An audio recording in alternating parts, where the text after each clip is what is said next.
Les amis, ravi de vous retrouver aujourd'hui pour une nouvelle vidéo et aujourd'hui on va parler de la Ligue 1. La saison est désormais bien entamée. 3 journées ont déjà été disputées. Le mercato est clos, en tout cas le mercato qui concerne les clubs européens. Pour ce qui est de l'Arabie Saoudite et autres championnats exotiques, la Ligue 1 est encore ouverte à certains départs, mais globalement pour le mercato qui nous intéresse, c'est terminé. Les clubs vont devoir disputer la saison avec les joueurs qu'ils ont à disposition actuellement. 3 journées ont été disputées. On va essayer de dresser les dynamiques, avoir les tenants et les aboutissants de cette saison. Je vais aussi me mettre au jeu des pronostics en essayant de dresser un top 5, un top 6, essayer vraiment de voir quelles équipes se dégagent en vue de cette saison de Ligue 1. Et cette saison me paraît être très intéressante. Alors beaucoup nous ont dit que la Ligue 1 n'allait pas être forte cette saison dû au départ de Kylian Mbappé qui allait évidemment peser sur l'image de notre championnat. Mais globalement, je trouve qu'on a un bon début de saison et il y a pas mal d'équipes qui se dégage. Et bien malin celui qui pourra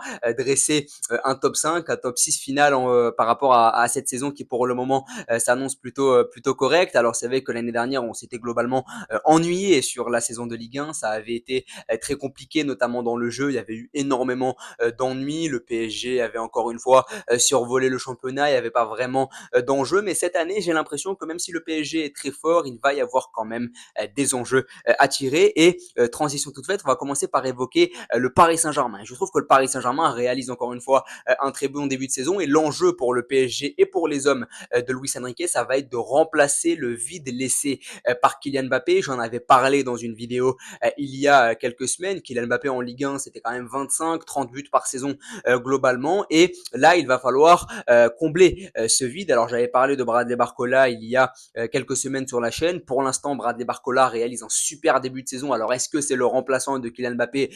Pour l'instant, c'est un peu trop tôt pour se décider, mais il réalise un très bon début de saison. Et ce qui me marque avec le PSG sur ce début de saison en Ligue 1, c'est la structure collective. On sent que Luis Enrique arrive pour le moment à imprégner le PSG de sa patte et on voit quelque chose de très intéressant du côté du club de la capitale. C'est le seul club qui a remporté ces 3 matchs depuis le début de la saison. Et puis, il y a des joueurs qui s'incorporent très bien. Joao Neves, le jeune portugais. Désiré Doué est rentré hier contre Lille et y est allé de sa passe décisive. Donc, globalement, on a des recrues qui s'intègrent plutôt bien. Le jeune Pacho, l'Équatorien a été aussi titularisé hier face à Lille. Donc globalement, on a des joueurs qui s'intègrent très bien dans ce Paris Saint-Germain version Luis Enrique, en tout cas saison 2, sans Kylian Mbappé. Alors évidemment, c'est pas en Ligue 1 qu'on va attendre le Paris Saint-Germain, mais le Paris Saint-Germain va focaliser sa saison sur la Ligue des Champions. Mais pour ce qui est de la Ligue 1, on a un PSG qui a gagné ses 3 matchs, on a un PSG qui arrive à bien incorporer ses recrues et l'enjeu, ça va être de bien remplacer Kylian Mbappé. Pour l'instant,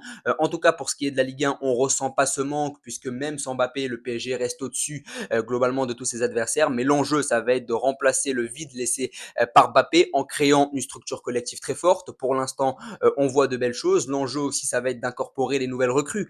Désiré Doué, Joao Neves, Pacho, donc un mercato plutôt jeune fait par le Paris Saint-Germain avec beaucoup de rookies entre guillemets. Donc c'est intéressant. Je vois le PSG remporter la Ligue 1 sans forcer pour être tout à fait honnête. Encore hier, ils ont battu une équipe de Lille qui pourtant n'était pas mauvaise, qui a même failli égaliser, mais le Paris Saint-Germain reste au-dessus, je trouve, de tous ses adversaires et je pense qu'ils seront champions à l'issue de cette saison puisque collectivement, ça me paraît beaucoup plus fort et en Ligue 1, l'absence de Kylian Mbappé ne va pas tant peser que cela. On va parler maintenant de mon club, l'Olympique de Marseille, qui réalise aussi un très bon début de saison, pardon, malgré le couac face à Reims. Il y a quand même eu 2 victoires, la victoire face à Toulouse, la victoire aussi spectaculaire lors du premier match face à Brest. L'OM version de Zerbi réalise un excellent début de saison, 100 matchs de compétition européenne durant la semaine pour fatiguer les organismes, sous de Zerbi qui est pour moi le meilleur coach de cette Ligue 1, en tout cas celui qui a les meilleures idées de jeu, avec des recrues de grande qualité qui sortent du lot par rapport au niveau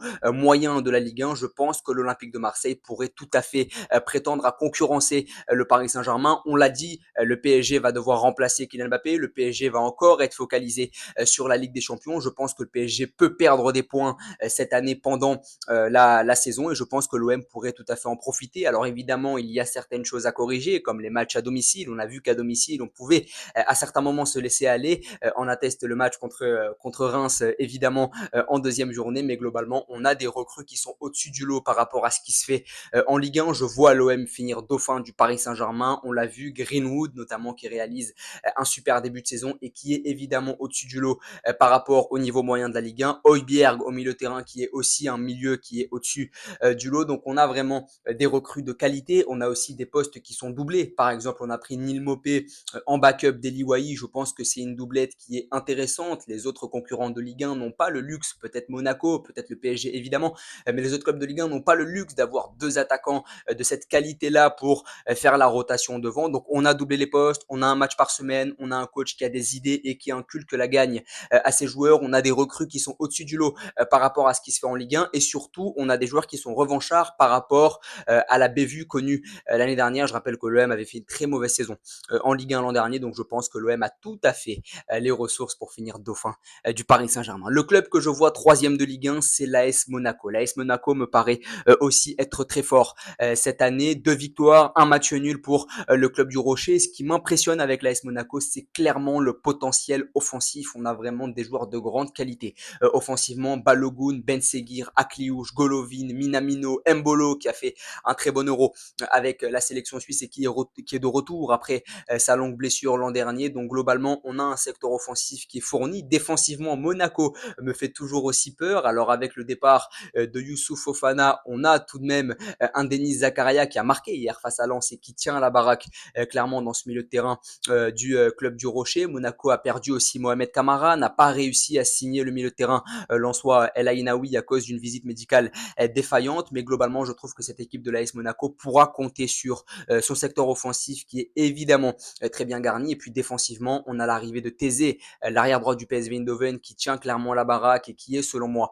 meilleur que Vanderson. On a aussi Thilo Kehrer, l'ancien du Paris Saint-Germain, donc on a quand même des recrues défensivement. Kehrer qui est arrivé l'hiver dernier, mais globalement on a des recrues qui défensivement font le boulot, même si ça me paraît être un peu léger par rapport à ce qui se fait du côté de Paris ou encore de l'Olympique de Marseille. Marseille a Balerdi, Brassier qui sort d'une bonne saison du côté de Brest. Monaco me paraît être un peu plus léger que Paris ou encore Marseille défensivement et c'est ce qui va peut-être porter défaut au club du Rocher cette année. C'est la deuxième saison d'Adi Hutter. Là maintenant il y a la Ligue des Champions, donc Monaco va aussi perdre beaucoup d'énergie à jouer les 8 matchs de poule en Ligue des Champions, ce qui pourrait évidemment profiter à l'OM et c'est ce pourquoi je mets Monaco troisième. Je pense qu'ils vont laisser des plumes en Ligue des Champions, mais offensivement, il y a beaucoup de potentiel, beaucoup de talent. Il n'y a pas beaucoup de clubs qui s'assoient à la table de l'AS Monaco. Il y a aussi un coach qui a des idées, donc c'est la deuxième saison qui aura à cœur aussi d'être encore une fois très haut en championnat. Et puis il y a cette Ligue des Champions qui va peut-être mettre beaucoup de fatigue dans les organismes des joueurs de Monaco. Et ça, évidemment, c'est un détail à prendre en compte. Et puis Monaco à domicile ne peut pas compter sur la ferveur populaire comme Paris ou encore Marseille. Et là aussi, c'est l'éternel problème du club de la principauté. En quatrième, j'ai placé Lille. Je pense que Lille va finir au pied du podium de cette Ligue 1. Il y a Bruno Genesio évidemment qui est très expérimenté, qui connaît parfaitement la Ligue 1. Alors Lille est qualifié pour la Ligue des Champions, donc là aussi ils vont y laisser beaucoup d'énergie, mais c'est un détail qu'il faut prendre en compte. Mais tous les clubs, à part l'OM, tous les clubs que j'ai mis dans le top 4 ont ce détail à prendre en compte, à la seule différence que Paris et Monaco disposent tout de même d'un effectif un peu plus épais que Lille, mais Lille a des idées de jeu. Lille a proposé des choses très intéressantes sur la pré-saison et sur notamment le barrage de Ligue des Champions. Ils ont été très impressionnants dans le jeu, dans les combinaisons. Je trouve que Genesio met vraiment en place des idées de jeu intéressantes, a réussi à garder Jonathan David qui était encore une fois très courtisé. Je vois le jeune milieu de terrain islandais Haraldsson enfin exploser du côté de Lille. L'an dernier ça avait été un peu compliqué, mais on sent quand même beaucoup de talent chez ce jeune et je le vois vraiment exploser cette année en Ligue 1. Il y a l'arrivée de joueurs d'expérience comme Mandy, comme Meunier, là aussi. Ça va structurer ta défense suite au départ du jeune Lenny Yoro. Donc voilà, il y a de l'expérience, il y a des joueurs de qualité, il y a des idées de jeu, il y a un coach expérimenté pour remplacer Fonseca. Je pense que Genesio, par rapport à ce qui se fait en Ligue 1, là aussi, c'est plutôt intéressant. Il connaît plutôt bien le championnat. Il y a la Ligue des Champions. Et puis surtout, je trouve que Lille est au-dessus d'équipes comme Lens, Lyon. Je trouve qu'il y a quand même beaucoup plus de stabilité. Il y a quand même un projet qui est construit depuis des années avec beaucoup de joueurs qui sont là depuis longtemps. Les mecs comme David, les mecs comme Cabella, les mecs comme Lucas Chevalier aussi dans les buts, qui est là depuis pas mal de temps aussi et qui s'est installé dans les cages des Dogs depuis maintenant quelques saisons. Donc il y a quand même une certaine stabilité. Il y a un coach qui connaît la Ligue 1. Il y a aussi évidemment une Ligue 1 qui est peut-être un peu plus faible, ce qui a peut-être profité à Lille. Et puis quand je vois les débuts de saison de Rennes ou encore de Lyon ou même de Nice, même si Nice a gagné hier, je pense quand même qu'il y a des motifs d'espoir pour Lille que je vois moins fort que Paris, Marseille et Monaco, notamment sur la qualité individuelle, mais même sur la qualité du coach par exemple, mais que je vois tout de même plus fort que Lyon, que Lens ou encore Nice, évidemment. On va maintenant parler d'un autre club que je vois finir cinquième, c'est Lens. On reste dans le Nord et je pense vraiment que Lens va finir cinquième. Il y a évidemment l'arrivée de Will Steele qui est évidemment super intéressante. Lens réalise un très bon début de saison. 2 victoires, un match nul pour les 100 et or et je les vois vraiment être cinquième. Alors le départ de Francaise va être dur à digérer puisqu'il avait vraiment mis sa patte du côté du RC Lens. C'était vraiment le coach de Lens par excellence et c'est dur de le remplacer. Mais Will Steele, c'est un coach qui a des idées, qui a fait de très belles choses avec un effectif de moins grande qualité, à savoir le Stade de Reims. Là, avec Lens, une équipe plus expérimentée, une équipe avec des joueurs de meilleure qualité, je vois vraiment Will Steele amener cette équipe plutôt loin. C'est un mal pour un bien d'avoir été éliminé de la Conference League. Ça va permettre d'économiser un peu d'énergie et je pense vraiment que les Lensois vont faire une belle saison. Il y a de belles arrivées aussi. Il y a l'arrivée de Malang Sarr dans la défense qui va structurer un peu tout ça. Il y a le fait que Gavin Danso est resté puisqu'il a foiré sa visite médicale du côté de l'AS Rome. Là aussi, c'est un mal pour un bien pour le joueur lensois puisque ça va permettre à Lens de garder un joueur de qualité. Et puis, il y a aussi évidemment du talent offensif dans cette équipe lensoise. Il y a l'arrivée notamment d'Enzola qui avait fait de très belles choses du côté de la Fiorentina, Satriano qui avait fait aussi de belles choses du côté de Brest l'année dernière, qui connaît la Ligue 1 et qui vient rapporter une option en plus offensivement. Donc je vois vraiment Lens faire une belle saison là aussi et finir cinquième, se relancer avec l'impulsion d'un nouveau coach, des nouveaux joueurs. Tu as réussi à garder aussi pas mal de cadres. Tu n'as pas perdu beaucoup de joueurs. Globalement, tu as gardé Medina, tu as gardé Gradit, tu as gardé Danso malgré lui, mais tu l'as gardé quand même. Donc globalement, tu as quand même du talent. Et là aussi, c'est comme pour Lille. Je les vois vraiment meilleurs que Lyon, que Rennes. Lyon et Rennes, on l'a vu, ils ont réalisé un mauvais début de saison pour le moment. Ils ont perdu beaucoup de joueurs. Si je dois parler du Stade Rennais, par exemple, Rennes a perdu beaucoup de joueurs. Il y a Bourigeaud qui est parti du côté du Qatar il y a quelques jours. Martin Terrier qui est parti au Bayer Leverkusen. Désiré Doué qui est parti à Rennes, qui est parti à Paris. Donc c'est pour ça que je ne vois pas le Stade Rennais vraiment être dans le top 5 de Ligue 1 cette saison parce qu'ils ont perdu beaucoup trop de joueurs. Alors évidemment, il y a des arrivées intéressantes du côté de la Bretagne, mais je trouve que c'est beaucoup trop de bouleversements et je ne pense pas que Julien Stéphan soit l'homme de la situation pour Rennes. C'est quelqu'un qui est bon sur les débuts de saison, c'est quelqu'un qui est bon sur les premiers mois de son aventure. Il est arrivé l'hiver dernier, mais globalement sur une deuxième saison, quand il faut enchaîner, j'ai un peu plus de doutes sur Julien Stéphan. Donc voilà, j'ai un peu de mal avec Rennes cette année. On atteste leur mauvais début de saison.